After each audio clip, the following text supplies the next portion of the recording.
Hello, you're listening to Hibs Talk. I'm your host as always, Gav. Joining me today is nobody. Dave and Stephen didn't come along this week, but don't worry. I've got Craig phoning in to talk about the Dundee game and Murray on the phone about the Kilmarnock game. Some of you may know him as Murray Minter75. And I've also got David from FansBet coming on to kind of talk about the work they do and why you should sign up, pretty much. But yeah, great show. Craig, a lot of you will know from Monday Night Football and Radio Saltire and stuff. He does some great analysing of the game. And Murray, that you know from the vlogs, does a great preview of the Kilmarnock game. Enjoy the show.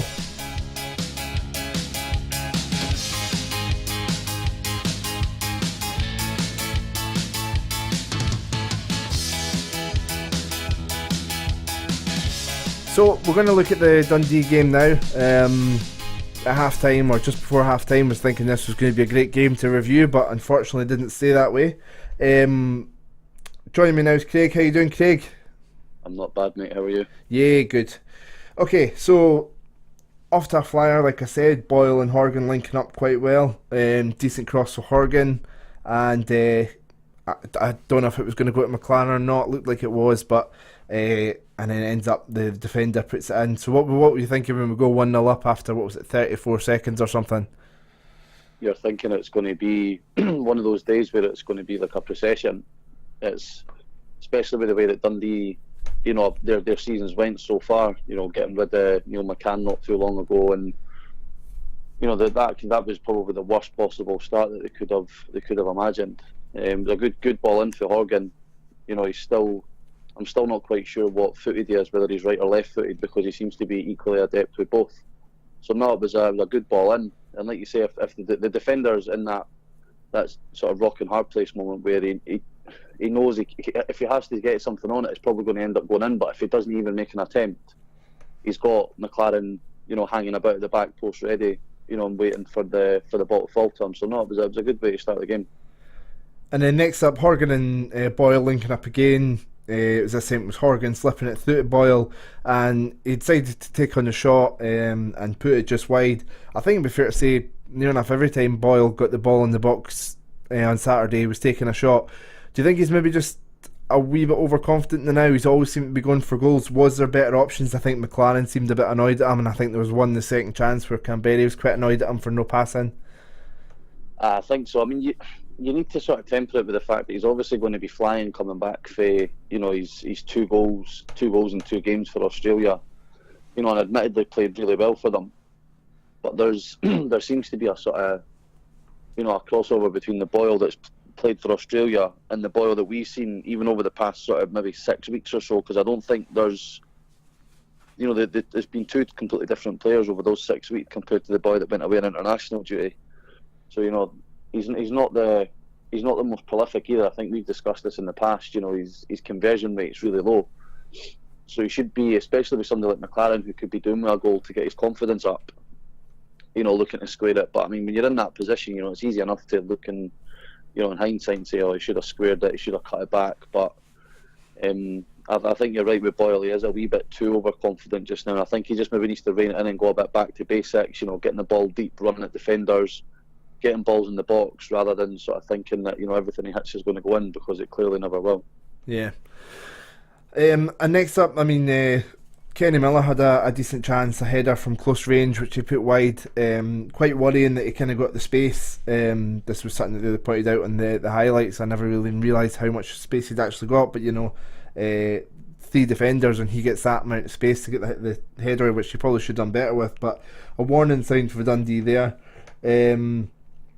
And then next, McLaren had his back-to-back chances, 2 chances with, both of them he probably should have done better with. He had an XG, an expected goals of 1.21 against Dundee, and still didn't come away with a goal. What do you think's going on with McLaren at the moment, and how does he get his confidence up? I think he's obviously been a bit stop-start with the injury that he's had. He came in sort of at the the tail end of pre-season. Obviously, there'd been, it took a bit longer to get him in than what Hibs would have wanted, and probably McLaren as well. But there was a chance that he put in the back of the net that was called off. That was ruled off for offside. I'm not sure if it was maybe Boyle that was offside when he played it, or McLaren was offside when he scored it. But there just seems to be something with him and Canberra just now that just isn't clicking like it did in the last 6 months of last season.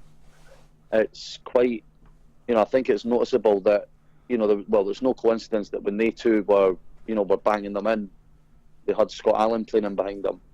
Now they've not got that, that creative link. If Mallan's all right and Horgan's all right, but they're not at the level of Scott Allen is, who can create space for strikers out of nothing. I think I think Lennon's alluded to it as well, that he's not getting enough for both McLaren and Canberra. But there's also, I think it also highlights the poor choice not to bring in another striker in the summer, to at least have Canberra and McLaren on their toes, because, Shaw's not the answer for me at the moment anyway. And they're kind of playing because they have to, not because, they're doing anything in training to force their way into it. And, the same goes for Canberra. The two of them haven't been setting the head of the light at all. And I think I was quite disappointed when McLaren went off on Saturday rather than Canberra, because Canberra for me offered absolutely nothing.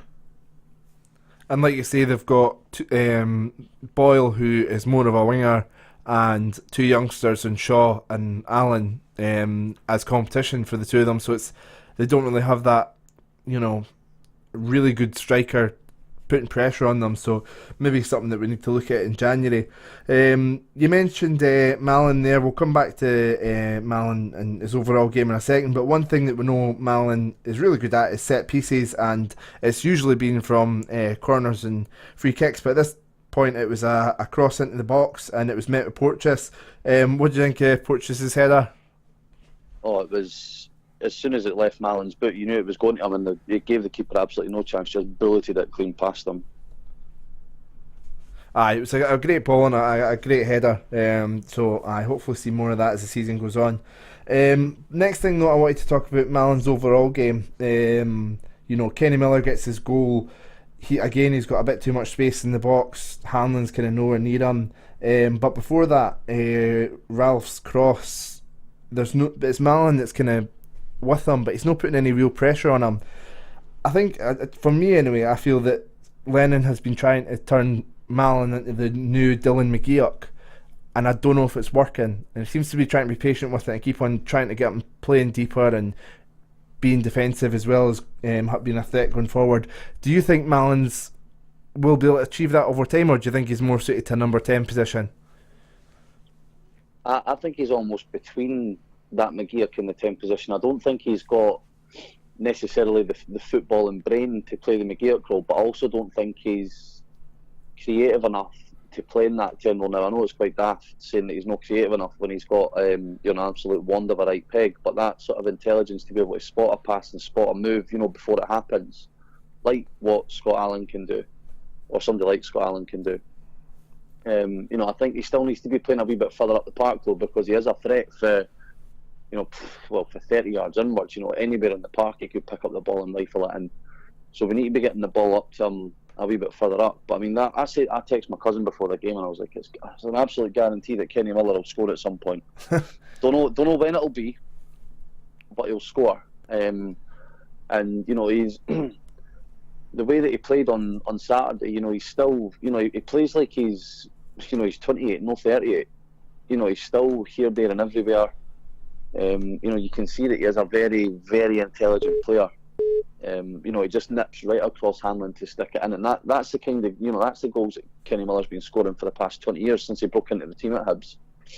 We should have been a bit cleverer with that, and I think that the game on Saturday shows that we now need to scrap this idea of a back three, because for me it's just not working. We're putting square pegs in round holes with not really having a right back, but we've got a left back. And then we've got a right winger, but we've not got a left winger. We've got a left winger who's, being told to play in the middle. We've got a guy who's played centre half at the World Cup, and we're playing him centre midfield. We're now into basically getting into December, and Lennon, I don't think, still knows what his strongest team is. I think you've made a good point there, especially like say Horgan and stuff. A lot of people have been complaining about Horgan not settling into the team and stuff, but he is getting played out of position when we do play him. It's very rare he's got the opportunity to play, in like a 4-3-3 or a 4-4-2, which would probably suit him better playing as an out-and-out winger, which is what he's done the rest of his career. But then that obviously leaves the issue of if it was like a 4-3-3, which striker do you drop? Because Canberra and McLaren, we've seen the two of them play so well. So, yeah, I don't know. I don't know the answers for Lennon. I don't think it helps with Gray being injured. No, we definitely need him back. Because I think that Lennon's realised that Whittaker at right back isn't the answer. And whatever's happened to this Mavrias guy, another player that we've signed and has disappeared. One of these ones that you sign after the window shuts. Him and Nelom, we've seen 10 minutes in Nelom and then never seen him again. I know there was a bit. He was in the paper that you pronounce his name. I'm not going to attempt. I'll just go with the Harry. He was in saying he's played a couple of development games. He's trying to get up to speed. He's wanting to be fit and stuff. And then it comes to the game, and I don't think was he even on the bench against Dundee. I can't mind. He's not been on the bench. No, I don't think he's been on the bench for the past couple of games. So it's it's a strange one. This guy was brought in as cover for David Gray at right wing back. Or right back, so if we just sign somebody else who's permanently injured, it's... And the thing is, he seems to, as far as I'm aware, he's fit because he's playing in the development games. So he's getting his fitness up. He's saying he's ready to play. With the level that he's played at, he'll not be on pennies either, I wouldn't imagine. Even if it's only till January. Unless Lennon seen him and thought he's not good enough. But, like you said, he's played at a high enough level, especially with Nalom as well. It's a strange one. Boy was in the Champions League last season. Boy played in the Champions League for Feyenoord last season, and he can't get anywhere near an 18-man matchday squad for Hibs. I don't know, something just doesn't add up with him. For me. It's a strange one. Into the second half, just looking at that, we had McGowan's goal. Quite a bit of standing off again. They just went through us like a knife through butter. Slipped it to McGowan. McGowan lost handling quite easily. Had quite a bit of space, and it's a good finish, but again, way too much space. They should have, obviously Dundee getting a goal right on half time. You're going to know that they are, they're getting a wee bit of momentum behind them. Going in at 2-1's a lot better than going in at 2-0. And then you think, when you come out for the second half, just keep it simple. 5-10 minutes, let the game settle back down again, and then that happens. Hanlon's. I think the McGowan getting past Hanlon too easy probably shows up a wee bit. A lack of match fitness for Paul, because usually he's our most solid, and reliable defender. Yeah, I'd agree with that. For both goals he got done a wee bit too easily. But I'm sure for his liking as well. But sometimes that can be expected. When he's been out for a while, and you're getting back, you're thrown straight back in, and you're getting back into the groove of things. 3 or 4 weeks, and like he was saying, he was on the podcast last week, and he was saying that he was. Just getting into training last week, Monday or Tuesday, so he's only had like 4 or 5 days training. So yeah, it is quite thrown in at the deep end, like you say. So there probably was a bit of rustiness there.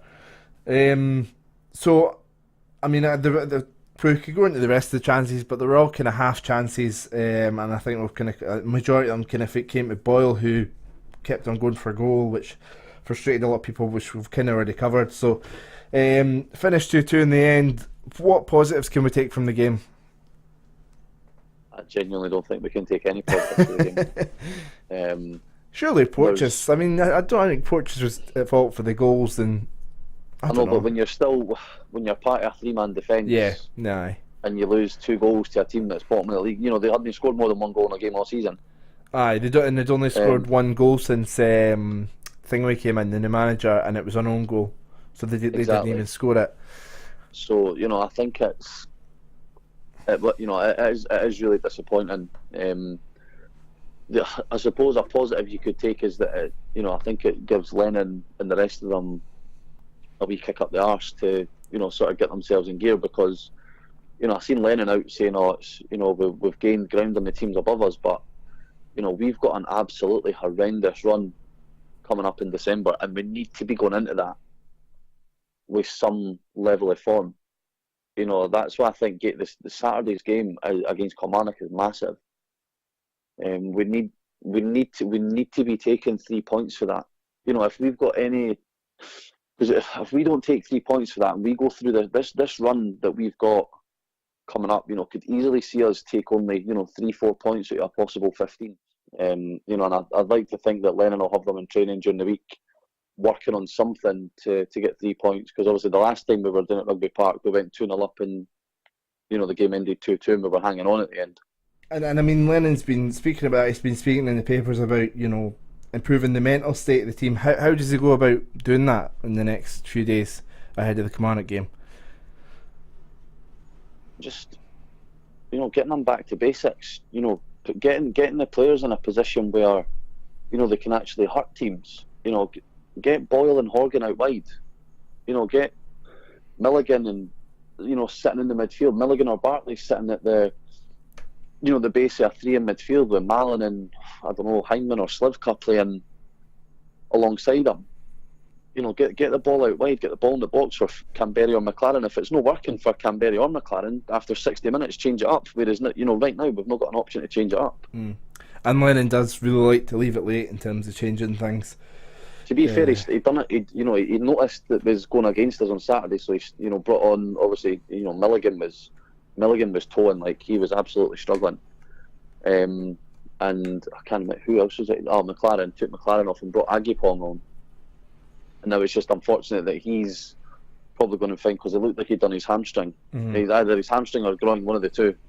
And he looked in quite discomfort when he went off. So he's probably going to be facing another spell out as well, which is unhelpful. Because when he gets on the ball, he's really direct. He's almost like a smaller version of what Barker was like last season. Yeah, I'd agree with that. Yeah. I just think it's been unfortunate for him that he's been sort of beset with injury, so he's not really had that chance to get himself going. I wonder how much of it was, like, when he was going off, saying he looked in discomfort. I wonder how much of it was, like, actual discomfort and how much it was just emotional frustration. That was his first game back after a long layoff, and then to pull up again, it's just really frustrating. And just finish, and hopefully he's back, and obviously wish him a speedy recovery, and, just obviously in terms of Hibs, because like you said, how much the team benefits from him, but on a personal level as well, it's no nice to see a player come back for injury and then get injured again. So just finish up, I mean, looking at some of the stats here, 79% pass rate at home against a team bottom the league, 27.27% cross success rate, which that's really poor, and then 12 shots at home and only 4 on target. We can't expect to score many goals if we're only having 4 shots on target. Exactly. Aye. So hopefully these things can improve. Hopefully the teams, the guys are having a look at all this at East Mains and improving it for the Kilmarnock game. So I'm going to chat with Murray about the Kilmarnock game, but we'll just get a quick preview for you. Craig, what's your kind of thoughts on this quick score prediction? We just need to get a win. I don't care how we do it or what way we do it, we just need to get a win. And being the eternal optimist that I am, I'll go for 2-1. 2-1, good stuff. Okay, cheers for phoning in, Craig, and I'll catch up with you soon. Perfect, mate. Cheers. Thanks.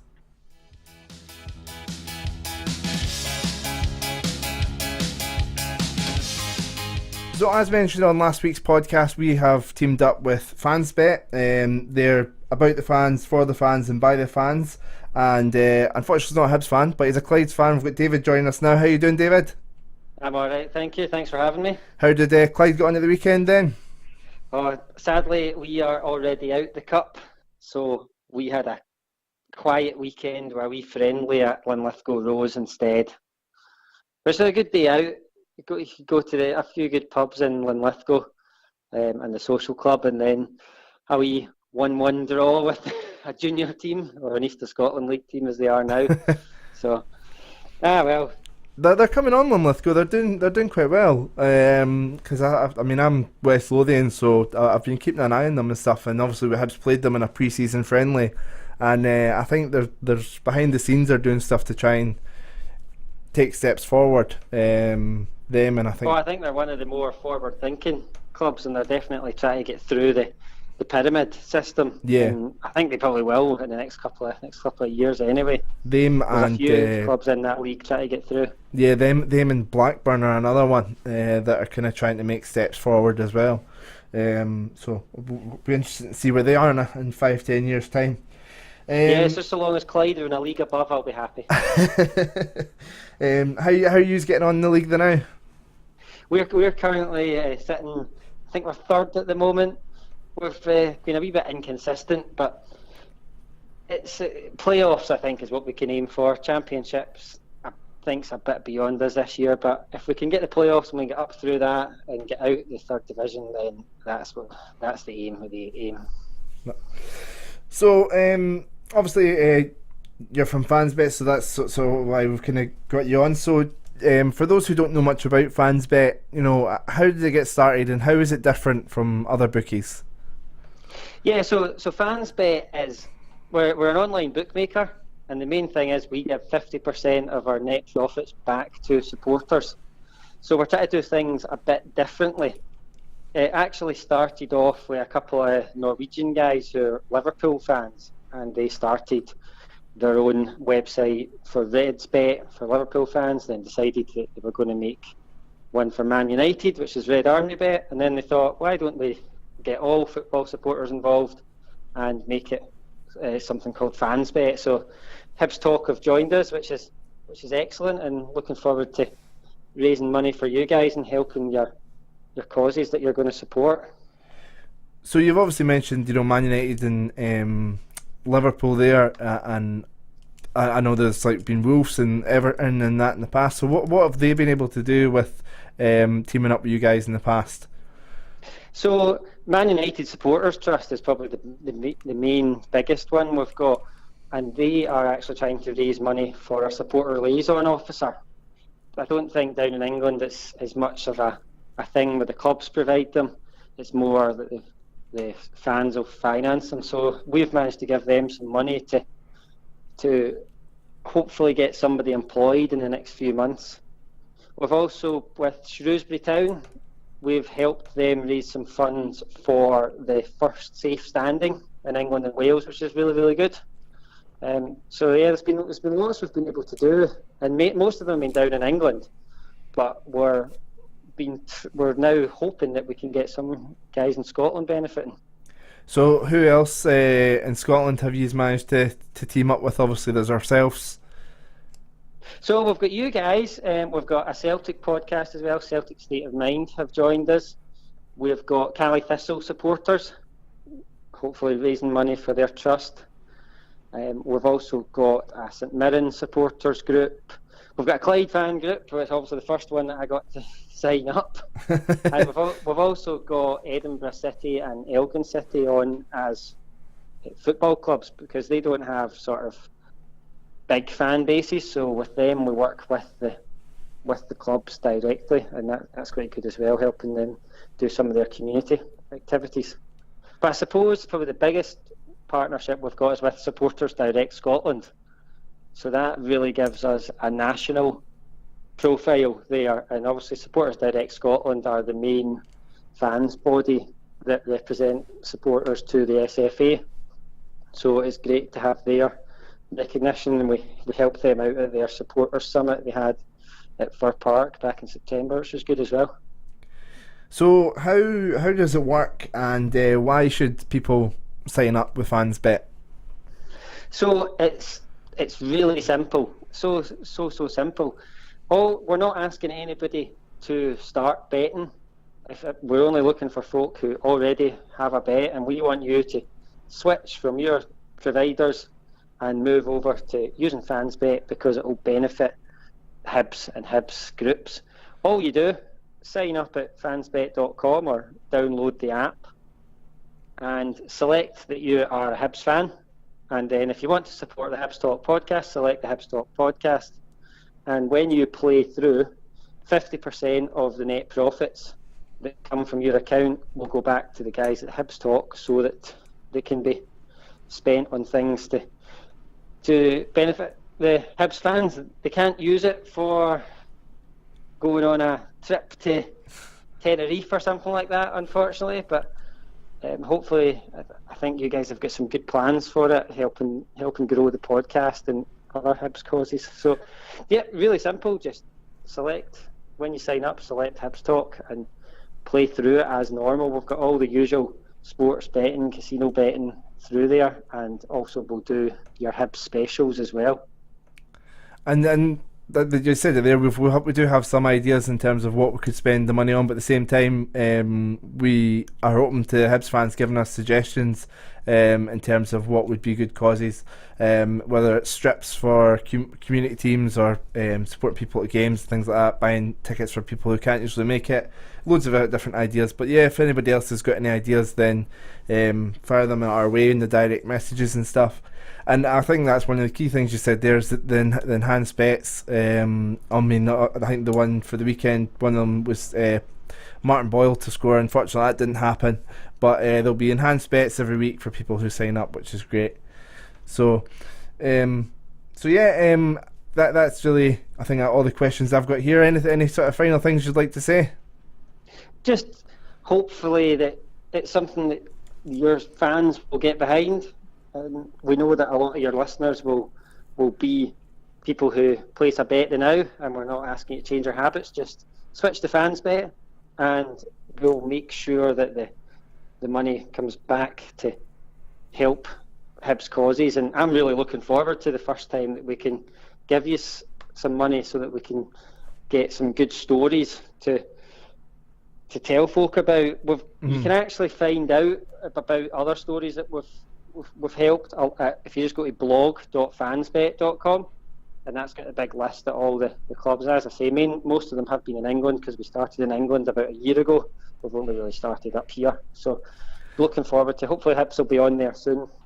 Is there any down in England which you've kind of, other than the ones I've mentioned like Shrewsbury and Man United, that has made you kind of stand back and go, that's really cool that we were able to help people do that? Any stories in particular? I think the safe standing one is my favourite, but a good one was teamed up with Peterborough United Supporters Trust called the Posh Trust, and they actually have a scheme called the Smile Scheme, where they give tickets to people from the local area, from disadvantaged areas. So using the FansBet money, they actually bought a couple of season tickets and brought some tickets out so that they could bring some people to the games. They went round on the day of a game, and maybe not the best way to do it, but basically plucked a couple of homeless guys up off the street, took them along to the game, gave them a tour of the stadium, and the guys were loving it. But then they disappeared at half time because the football was that rubbish. But it was good to, it was good to give some guys a good wee experience, and hopefully there'll be more from that Smile Scheme coming along, thanks to the FansBet partnership. But hopefully they choose better games in future as well. Well, hopefully they can stay for the full 90 minutes, but gets them in out the cold, and hopefully they enjoyed what they were there for anyway. Brilliant. And we're very much clear that when we give the money back, it's not FansBet whose money it is, it's the supporters' money. So it's good for the supporters to see that they are able to contribute something without actually really doing anything different than they would normally on a Saturday. So it's just a case of instead of using your usual bookmaker, use FansBet. All the odds are going to be the same or better, and hopefully we can give back to the supporters. Well, thank you very much for taking the time to come on and explain some stuff and answer some questions. Really appreciate that, David. No problem. Thanks for having me. Okay, thanks again. Cheers. Bye. Cheers, mate.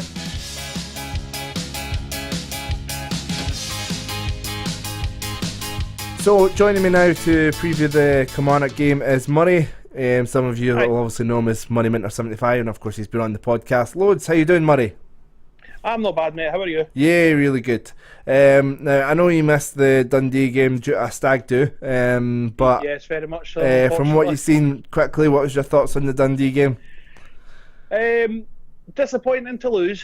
Disappointing to draw, sorry, I beg your pardon. It felt like a loss. It felt like a loss, to be fair. Disappointing to lose two really poor goals, but it's true enough what I've heard a lot of people say. We should have been home and hosed by half time.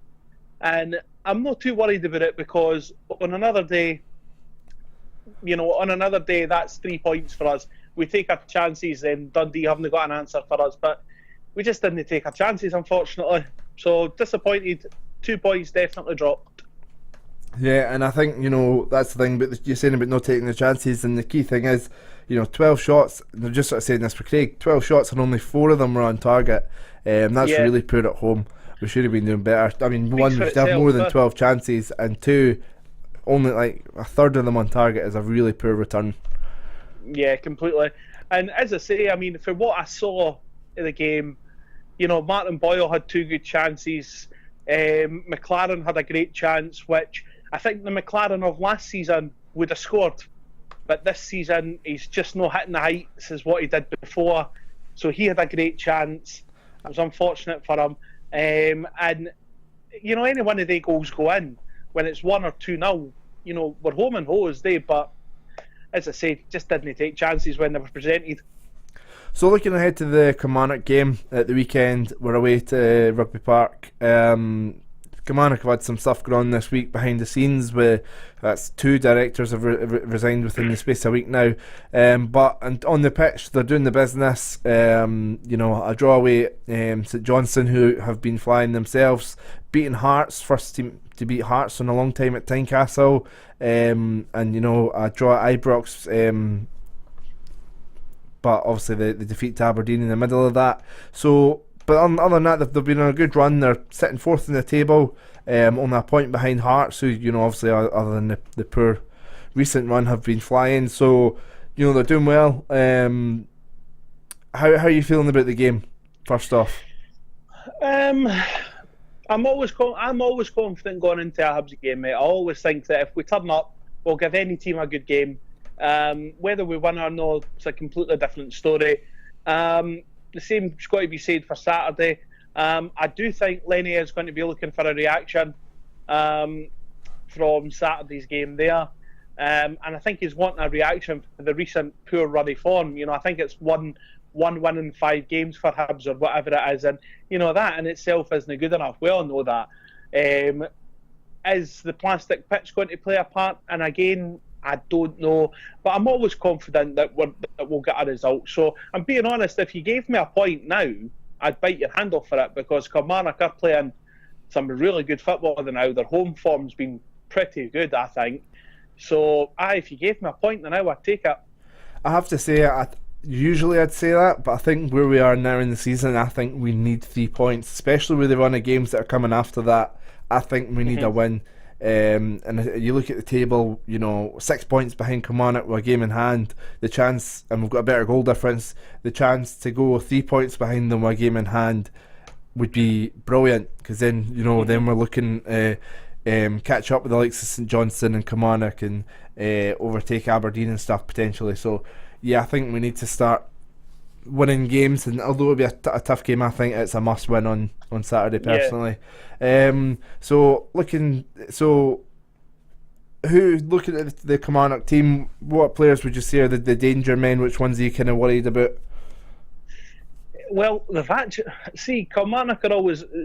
are one of these teams that I think Steve Clarke's always good at going away and finding a gem of a player, and he's done so in his time at Kilmarnock. But for me, Jordan Jones has got to be he's a big danger man. Chris Boyd, we all know what he's like. He's not the kind of player nowadays that'll run around the pitch. I don't think he ever was one of the kind of players, to be honest. But he's always that player that's got a knack of getting a goal right when it matters, and he seems to like scoring against Hibs. So he's a danger man. Greg Stewart as well. Obviously, he's having a good season. Called up to the Scotland squad as well. So again, another danger man. But they've got quality off the park, it has to be said. And I think, you're saying about he's definitely got an eye for a player, and he can get. He's done well in the transfer window, Steve Clarke. But he definitely is a good manager, a good man manager, a good coach. He's good at improving players. You look at O'Donnell, who has been very mediocre, and then he was in the Scotland squad. Obviously missed it the last one with injury, but he's been in the Scotland squad and a mainstay in the Scotland squad. Stewart, like you say, got a call up to the Scotland squad, even though last season it was Aberdeen and was very, very mediocre. Boyd has been able to refine his form under Clarke. So yeah, a very good coach that can get the best out of his players. So and because of that, I think there's danger men all across the park. I mean, Power, he's a really good player. I'm sure he won their player of the season last year, so he's a really dangerous player as well. Good midfielder. So looking at the Hibs team, obviously, the lineup for Saturday, any changes you would think about making? No, really, to be honest. I think that is going to be the kind of team that Lennon puts out between now and January. And January is going to be a big time for him, depending on who we get in through the window, which obviously will be a different podcast for a different time. But yep. No, I do think that's going to be the team that he plays from now till then, because he done that towards the second half of last season, where he had a good starting 11 there who were winning games, and he stuck with them. Very little changes between the last 6 months of the season. I didn't think the team changed at all. The team picked itself, and I think that's how he's got to be until he can get more people in. So I wouldn't change anything just now. The only thing that worries me at this point is obviously Canberra and McLaren are now starting to play games together. I'm just hoping that they're to recapture that form that made them such a great partnership last season, because I think they two need to start clicking again. It's just not really happened yet, has it? It's we're still waiting for that to finally click, and it's still not happened yet, unfortunately. So hopefully that comes about soon. It's such a great partnership, and Craig earlier on the podcast was sort of saying he feels that. I'm trying to limit how many times we say the name, but he feels a big reason that the partnership done so well was because they had Scott Allen behind them. So yeah, I know a lot of people are expecting that in January, but at the same time he's not here, and he might not be coming in January. So I think we need to kind of move on in a way, and concentrate on what we've got at the moment. So so score prediction for the weekend then, what are you thinking? If you gave me a 1-0 win for Hibs, I'd bite your hand off for it, to be wholeheartedly honest. Maybe big Canberra to score it. Fair enough. I'm going to go heart over head. I'm going to go 2-1 Hibs. Close, but I think Hibs will win it. I think if you were saying in my head, I'd probably go 2-2. Okay, thank you very much for phoning in, Money. I appreciate taking the time. And no problems, mate. Do you want to tell folk where they can find you? Yeah, guys, if you have a wee look on YouTube for me, just type in Murray Minter 75. Obviously, as Gav has explained in the past with my channel, it's weekly Hibs vlogs. If I'm going to the game, then I'll do a vlog. If I'm not going to the game, I'll probably do a preview and review of the game. But yeah, please check my channel out and help me get more subscribers, please. And congratulations on 100,000 views. Big achievement on the YouTube front. Thank you very much, mate. We're a million miles away for that, so big congratulations on that. Thank you very much, mate. Much appreciated. Okay. Thanks, mate. Right, cheers. Well, thanks for listening, folks. Remember to sign up to FansBet and to remember to follow us on the social medias. Just search at HFC Talk. We're on Twitter, Facebook, Instagram, YouTube. Just search Hibs Talk. We'll turn up and stuff. Okay, give us a follow and make sure you subscribe wherever you listen to your podcasts. Thanks, folks. I hope he's having a good night. I got